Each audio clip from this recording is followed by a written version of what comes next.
8 ವರ್ಷದಲ್ಲಿ ಏನೋ ಒಂದು ಆ ಕಾರ್ಯಕ್ರಮ ತಂದಿರೋ 1.5 ಲಕ್ಷ ರೂಪಾಯಿ ಕೊಡ್ತಕ್ಕಂಥದ್ದು ಅದು ಅಷ್ಟು ದೊಡ್ಡ ಮಟ್ಟದಲ್ಲಿ ಪರಿಣಾಮಕಾರಿಯಾಗಿ ಯಶಸ್ಸಾಗಿಲ್ಲ. ಸುಮಾರು ಆ ಒಂದು ಹಿನ್ನೆಲೆಯಲ್ಲಿ ಆ ಕಾರ್ಯಕ್ರಮಕ್ಕೆ 8 ವರ್ಷದಲ್ಲಿ 110 ಲಕ್ಷ ಇಲ್ಲ 110,000 ಅದಂದರೆ 110 ಲಕ್ಷ ಕೋಟಿ ಇರಬೇಕು ಹಣ ಕೊಟ್ಟಿದ್ರು. 110 ಲಕ್ಷ ಅಲ್ಲ, ಅದು 1,10,00,000 ಇರಬೇಕದು. ಆದರೆ 11,000 ಆ ಸ್ಕೀಮ್ನಲ್ಲಿ ಏನೋ ಒಂದು ಕಂಪ್ನಿಗಳು ಉಪಯೋಗ ಮಾಡ್ಕೊಂಡಿದ್ರು. ಇದು ಪ್ರೈವೇಟ್ ಟ್ರೈನಿಂಗ್ ಕೊಡ್ತಕ್ಕಂಥದ್ದು ಅಷ್ಟು ದೊಡ್ಡ ಮಟ್ಟದಲ್ಲಿ ಯಶಸ್ಸಾಗಿರಲಿಲ್ಲ. ಆ ಹಿನ್ನೆಲೆಯಲ್ಲಿ ಇವತ್ತು 7.5 ಲಕ್ಷಕ್ಕೆ 1.5 ಲಕ್ಷದಿಂದ ಏರಿಕೆ ಮಾಡಿದ್ದಾರೆ. ಇವತ್ತು ಉದ್ಯೋಗಕ್ಕೆ ಹೆಚ್ಚಿನ ಆದ್ಯತೆ ಕೊಟ್ಟಿದ್ದಾರೆ. 2 ಲಕ್ಷ ಕೋಟಿ ಹಣ ಇಟ್ಟಿದ್ದಾರೆ ಅದಕ್ಕೆ ಈ ಬಾರಿ. ಅದರ ಜೊತೆಗೆ ಅಗ್ರಿಕಲ್ಚರ್ಗೂ ಸಹ ಇವತ್ತು 1,52,000 ಕೋಟಿ ಏನು ಇಟ್ಟಿದ್ದಾರೆ. ವಿಶೇಷವಾಗಿ ಆರ್ಟಿಕಲ್ಚರ್ಗಿರ್ಬೋದು ಮತ್ತು ವಿಶೇಷವಾದಂಥ ರಿಸರ್ಚ್ಗಳನ್ನು ಅಗ್ರಿಕಲ್ಚರ್ ಸೆಕ್ಟರ್ನಲ್ಲಿ ರೈತರಿಗೆ ಹೊಸ ಒಂದು ಬಿತ್ತನೆ ಬೀಜಗಳನ್ನು ಇವತ್ತು ವೃದ್ಧಿ ಮಾಡ್ತಕ್ಕಂಥದ್ದಕ್ಕೂ ಕೆಲವು ಹೆಚ್ಚಿನ ರಿಸರ್ಚ್ಗಳಿಗೆ ಅವಕಾಶ ಕಲ್ಪಿಸಿದ್ದಾರೆ. ಹಲವಾರು ಯೋಜನೆಗಳಿದ್ದಾವೆ. ಇನ್ನು 2,65,000 ಕೋಟಿ ರೂರಲ್ ಡೆವಲಪ್ಮೆಂಟ್ಗೆ, ಅದರಲ್ಲಿ ಸುಮಾರು 25,000 ಗ್ರಾಮಗಳಿಗೆ ವಿಶೇಷ ಯೋಜನೆಗಳನ್ನು ಇವತ್ತು ಕೊಡಬೇಕು ಅಂತಕ್ಕಂಥ ಕಾರ್ಯಕ್ರಮ. ಹೀಗೆ ಇವತ್ತು ಇನ್ನು ಹೆಲ್ತ್ ಡಿಪಾರ್ಟ್ಮೆಂಟಿಗೆ ಬಂದರೆ ಸುಮಾರು 90,000 ಕೋಟಿ ಹಣ ನಿಗದಿ ಮಾಡಿದ್ದಾರೆ. ಎಜುಕೇಷನ್ಗೆ ಸುಮಾರು 1,42,000 ಕೋಟಿ ಹಣ ನಿಗದಿ ಮಾಡಿದ್ದಾರೆ. ಇದು ಒಂದು ರಾಜ್ಯಕ್ಕೆ ಹೋಗುತ್ತಾ? ಎಲ್ಲ ರಾಜ್ಯಗಳಿಗೂ ದೊರಕುತ್ತೆ. ಇಲ್ಲಿ ನಾನು ಎಲ್ಲ ರಾಜ್ಯಗಳಿಗೆ ಈ ವರ್ಷ ಹಣ ನಿಗದಿ ಮಾಡಿರ್ತಕ್ಕಂಥ ಎಲ್ಲ ಮಾಹಿತಿಗಳನ್ನು ಇಲ್ಲಿಟ್ಟಿದ್ದೇನೆ. ಎಲ್ಲ ನಿಮಗೆ ವಿವರಣೆ ಕೊಡಲಿಕ್ಕೆ ಹೋಗೋದಿಲ್ಲ. ಪ್ರತಿಯೊಂದು ರಾಜ್ಯದ್ದು ತರಿಸ್ಕೊಂಡಿದ್ದೀನಿ ನಾನು. ಈ ಒಂದು 24-25ನೇ ಸಾಲಿನಲ್ಲಿ ಯಾವ ರೀತಿಯಲ್ಲಿ ಯಾವ್ಯಾವ ರಾಜ್ಯಗಳಿಗೆ ಏನು ಹೋಗ್ಬೋದು ಅಂತೇಳಿ ಇದು ಒಂದು ಭಾಗ. ಇಲ್ಲಿ ನಾನು ಹೇಳ್ತಕ್ಕಂಥದ್ದು ನಮ್ಮ ರಾಜ್ಯ ಸರ್ಕಾರಕ್ಕೆ ನೀವು ಕಾಟಾಚಾರಕ್ಕೆ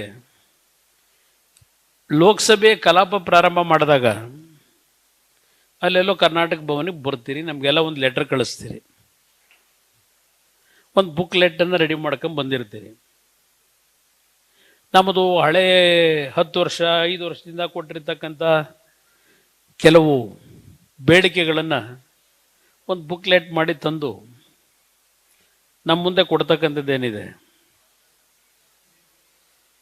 ಅಲ್ಲಿ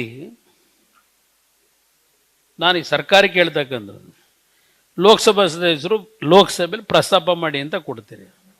ಲೋಕಸಭೆಯಲ್ಲಿ ಪ್ರಸ್ತಾಪ ಮಾಡೋದ್ರಿಂದ ನಿಮ್ಮ ಕಾರ್ಯಕ್ರಮಗಳಿಗೆ ಯಶಸ್ಸು ದೊರಕ್ತದ? ನನಗೂ ಸ್ವಲ್ಪ ಅನುಭವ ಆಗಿದೆ. ನಾನು 2 ಬಾರಿ ನಾನು ಮುಖ್ಯಮಂತ್ರಿಯಾಗಿ ಕೆಲಸ ಮಾಡಿದ್ದೇನೆ. ನಾನು ಇದ್ದಂಥ ಕಡಿಮೆ ಅವಧಿನಲ್ಲಿ ಯಾವ್ಯಾವ ಇಲಾಖೆಯಲ್ಲಿ ನಮ್ಮ ರಾಜ್ಯದ ಸಮಸ್ಯೆಗಳಿಗೆ ಪರಿಹಾರ ದೊರಕಬೇಕು, ನಾನೇ ಖುದ್ದು ಆ ಇಲಾಖಾ ಮಂತ್ರಿಗಳನ್ನು ಭೇಟಿ ಮಾಡಲಿಕ್ಕೆ ಸಮಯ ಕೇಳಿದಾಗ ಇಲಾಖೆಯ ಎಲ್ಲ ಅಧಿಕಾರಿಗಳನ್ನು ಕರೆಸಿ ಸಭೆ ಮಾಡ್ತಾರೆ. ನಮ್ಮ ಅಪ್ರೋಚ್ ಮೇಲೆ ನಮ್ಮ ಕೆಲಸಗಳು ಆಗ್ತವೆ. ಇದು ಇರ್ತಕ್ಕಂಥ ಪರಿಸ್ಥಿತಿ. ನೀವು ಇಲ್ಲಿ ಲೋಕಸಭಾ ಸದಸ್ಯರುಗಳದೊಂದು ಸಭೆ ಕರೆದುಬಿಟ್ಟು ಇದೆಲ್ಲ ಸ್ವಲ್ಪ ನೋಡಿ ಲೋಕಸಭೆಯಲ್ಲಿ ಮಾತನಾಡಿ ಅಂತ ಹೇಳೋದ್ರಿಂದ, ಫಾಲೋ ಅಪ್ ಮಾಡಿ ಅಂತ ಹೇಳೋದ್ರಿಂದ ಕೆಲಸ ಆಗಲ್ಲ ಅದು. ಮತ್ತು ರಾಜ್ಯ ಸರ್ಕಾರ ಇರೋದು ಯಾತಕ್ಕೆ? ಜನ ಯಾತಕ್ಕೆ ಮತ ಕೊಟ್ಟಿದ್ದಾರೆ ರಾಜ್ಯ ಸರ್ಕಾರಕ್ಕೆ? ಈಗ ಬೇರೆ ರಾಜ್ಯಗಳ ಲೋಕಸಭಾ ಸದಸ್ಯರದು ಈ ರೀತಿ ಸಭೆ ಮಾಡಿ ಅವ್ರ ಕೈಲಿ ಕೊಟ್ಬಿಡ್ತಾರ ಕೆಲಸಗಳಿಗೆ? ಅಲ್ಲಿ ಯಾವ ರೀತಿ ಕೆಲಸ ನಡೆಯುತ್ತೆ ಅನ್ನೋದು ನನಗೆ ಅಲ್ಲೂ ಅನುಭವ ಆಗಿದೆ. ಕೇಂದ್ರದಲ್ಲಿ ಈಗ 1 ತಿಂಗಳು ಮಂತ್ರಿಯಾಗಿ ಅದಕ್ಕಿಂತ ಮುಂಚೆ ಮುಖ್ಯಮಂತ್ರಿಯಾಗಿ ಯಾವ್ಯಾವ ಥರ ಜವಾಬ್ದಾರಿ ನಿರ್ವಹಣೆ ಮಾಡಬೇಕು ಅಂತಕ್ಕಂಥ ಒಂದು ಸ್ವಲ್ಪ ಅನುಭವ ಪಡ್ಕೊಂಡಿದ್ದಾನೆ. ಇದು ಇರತಕ್ಕಂಥದ್ದು. ಅದರಿಂದ ಇಲ್ಲಿ ಪದೇ ಪದೇ ರಾಜ್ಯ ಸರ್ಕಾರ ನಮ್ಮ ದುಡ್ಡು, ನಮ್ಮ ತೆರಿಗೆ, ನಮ್ಮ ಹಕ್ಕು, ಮಾಧ್ಯಮದ ಸ್ನೇಹಿತರ ಮುಂದೆ ಸಿಕ್ಕಿದ ಕಡೆ ಕೇಂದ್ರ ಸರ್ಕಾರದ ಮೇಲೆ ಬೈಕಂಡು ತಿರುಗಿದ್ರೆ ನಿಮ್ಮ ಕೆಲಸ ಆಗುತ್ತಾ? ಇದನ್ನು ಕೇಳಲಿಕ್ಕೆ ಬಯಸ್ತೀನಿ ನಾನು. ಮೊದಲು ನಿಮ್ಮ ನಡವಳಿಕೆಗಳನ್ನು ಬದಲಾವಣೆ ಮಾಡ್ಕೊಳ್ಳಿ, ಸಣ್ಣತನ ಬಿಡಿ. ಯಾಕಂದರೆ ನಾನು UPA ಸರ್ಕಾರ ಕೇಂದ್ರದಲ್ಲಿ ಅಧಿಕಾರದಲ್ಲಿದ್ದಾಗ BJP ಜೊತೆ ಸರ್ಕಾರ ಮಾಡಿದ್ದು ನಾನು. ಅವತ್ತು ಸಹ UPA ಸರ್ಕಾರ ಇದ್ದರು, ಮನಮೋಹನ್ ಸಿಂಗ್ ಅವರು ಪ್ರಧಾನಮಂತ್ರಿ ಇದ್ದರು. ನಮ್ಮ ಒಂದು ಅಪ್ರೋಚ್ಗಳೇನಿತ್ತು ಇಲಾಖಾ ಮಂತ್ರಿಗಳ ಮುಂದೆ ಹೋದಾಗ ಹಲವಾರು ಕೆಲಸಗಳನ್ನು ಮಾಡಿಸ್ಕೊಂಬಂದಿದ್ದಾರೆ. ನಂತರ ಕಾಂಗ್ರೆಸ್ ಜೊತೆ ನಾನು ಸರ್ಕಾರ ಮಾಡಿ 14 ತಿಂಗಳು ನಡೆಸಿದಾಗ ಆಗಲೂ ನರೇಂದ್ರ ಮೋದಿ ಅವರ ಸರ್ಕಾರ ಏನಿತ್ತು ಆಗಲೂ ಸಹ ಕೆಲಸ ಮಾಡ್ಕೊಂಬಂದಿದ್ದಾರೆ. ಕೊಡಗಿನಲ್ಲಿ ದೊಡ್ಡ ಮಟ್ಟದ ಅನಾಹುತ ಆಯಿತು. ಪಕ್ಕದಲ್ಲಿ ಸಾರಾ ಮಹೇಶೇ ಇದ್ದಾರೆ. ಒಂದು ತಿಂಗಳು ಸಾರಾ ಮಹೇಶ್ ಅವರು ಕೊಡಗಲ್ಲೇ ಕ್ಯಾಂಪ್ ಮಾಡಿದ್ರು. ಇಲ್ಲಿ ಮಾದೇವಣ್ಣ ಕೂತಿದ್ದಾರೆ. ಇಲ್ಲಿ ನಾನು ಎಷ್ಟು ಬಾರಿ ಬಂದೆ. ಇಲ್ಲಿ ಪ್ರಧಾನಮಂತ್ರಿಗಳು ಖುದ್ದು ಅವರೇ ನನಗೆ ಫೋನ್ ಮಾಡಿ ಏನು ನಿಮಗೆ ಅಸಿಸ್ಟೆನ್ಸ್ ಬೇಕು, ಎಲ್ಲ ರೀತಿಯ ಒಂದು ಅಸಿಸ್ಟೆನ್ಸ್ನ ಕೊಡಲಿಕ್ಕೆ ಡೈರೆಕ್ಷನ್ ಕೊಟ್ಟಿದ್ದೇನೆ. ಅವರೇ ಫೋನ್ ಮಾಡಿ ಹೇಳ್ತಾರೆ ನನಗೆ. ಆ ಒಂದು ವಾತಾವರಣವನ್ನು ನೀವು ಯಾತಿಗೆ ಬೆಳೆಸ್ಕೊಳ್ಳಿಕ್ಕಾಗಿಲ್ಲ? ಚುನಾವಣೆಗಳು ಬರ್ತವೆ, ಚುನಾವಣೆಗಳು ಹೋಗ್ತವೆ. ರಾಜಕೀಯ ಬೇರೆ, ರಾಜಕೀಯ ಬೇರೆ.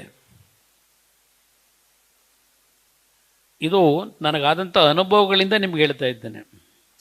ಕರ್ನಾಟಕ ರಾಜ್ಯಕ್ಕೆ ಇವರು ಪದೇ ಪದೇ ಕೇಳೋದು ಒಂದು 5,300 ಕೋಟಿ ಅಪ್ಪರ್ ಭದ್ರಾ ಕೊಟ್ಟಿಲ್ಲ, ಘೋಷಣೆ ಮಾಡಿದ್ರು ಕೊಡಲಿಲ್ಲ ಅಂತ ಹೇಳಿ. ಅಲ್ಲಿಂದ ಬೆಂಗಳೂರಿನ ಪೆರಿಪೆರಿಯಲ್, ಔಟರ್ ಪೆರಿಪೆರಿಯಲ್ ರಿಂಗ್ ರೋಡಿಗೆ 3015 ಹಣಕಾಸು ಆಯೋಗದಲ್ಲಿ ಘೋಷಣೆ ಮಾಡಿದರು, ಆ ಹಣ ಕೊಟ್ಟಿಲ್ಲ. ಬೆಂಗಳೂರಿನಲ್ಲಿ ಕೆರೆಗಳ ಪುನರ್ಜೀವನಕ್ಕೆ 3,000 ಕೋಟಿ ಘೋಷಣೆ ಮಾಡಿದರು, ಅದು ಕೊಟ್ಟಿಲ್ಲ.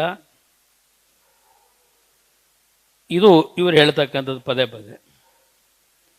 ಔಟರ್ ಪೆರಿಪೆರಿಯಲ್ ರಿಂಗ್ ರೋಡಿಗೆ ಕೇಂದ್ರ ಸರ್ಕಾರ 3,000 ಕೋಟಿ ಕೊಟ್ಟರು. ಅದಕ್ಕೆ ಬೇಕಾದಂಥ ಬೇರೆ ಮ್ಯಾಚಿಂಗ್ ಗ್ಯಾರಂಟಿ ನಿಮ್ಮ ಹತ್ರ ಏನು ಇಟ್ಕೊಂಡಿದ್ದೀರಿ ರಾಜ್ಯ ಸರ್ಕಾರ?